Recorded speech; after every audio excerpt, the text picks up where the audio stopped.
సమాచార హక్కు చట్టం సమర్థవంతంగా అమలవ్వాలంటే ప్రజా సమాచార అధికారులు, అప్పీలేట్ అధికారులు బాధ్యతాయుతంగా వ్యవహరించాలని రాష్ట్ర సమాచార కమిషనర్ విఎస్కే చక్రవర్తి సూచించారు. సోమవారం కాకినాడ నగరపాలక సంస్థ కార్యాలయంలో ఆర్టీఐ అమలుపై నిర్వహించిన సమీక్షలో ఆయన రికార్డులను పరిశీలించి అధికారులకు పలు సూచనలు చేశారు.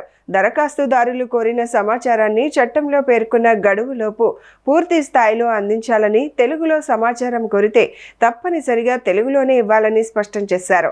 అస్పష్టమైన దరఖాస్తుల విషయంలో దరఖాస్తుదారులతో వెంటనే సంప్రదింపులు జరపాలని, థర్డ్ పార్టీ సమాచారంపై చట్ట నిబంధనలు తప్పనిసరిగా పాటించాలని ఆదేశించారు. అనంతరం మీడియాతో మాట్లాడిన చక్రవర్తి, ప్రజా ప్రయోజనం ఉన్న సందర్భాల్లోనే సమాచారాన్ని వెల్లడించే అంశాన్ని కమిషన్ నిర్ణయిస్తుందని తెలిపారు.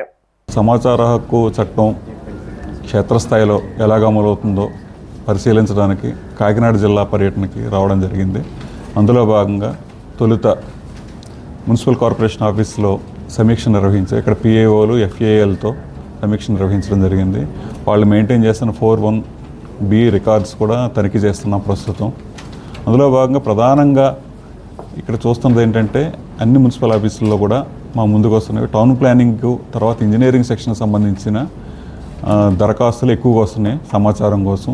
టౌన్ ప్లానింగ్ వాళ్ళు కూడా వితిన్ ప్రిస్క్రైబ్డ్ టైంలో సమాచారం ఇవ్వాల్సిన అవసరం ఉంది.